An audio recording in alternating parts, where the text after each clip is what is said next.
Əhkam 10. İstinca. Bövül və qaitin məxrəcinin pak edilməsi. 1.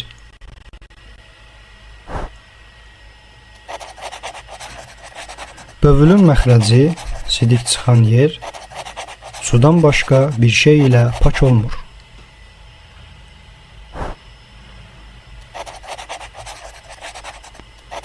Vacib ehtiyata əsasən, qəlil su ilə 2 dəfə yuyulmalıdır.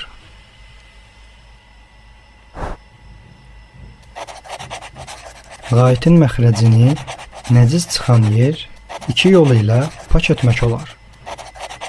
1. Nəcasət aradan gedənədək su ilə yumaq. Bundan sonra suya çəkməyə ehtiyac yoxdur.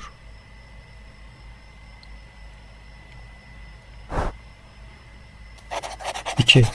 3 ədəd pak daş ya parça və bu kimi şey ilə silmək ilə nəcasəti təmizləməli.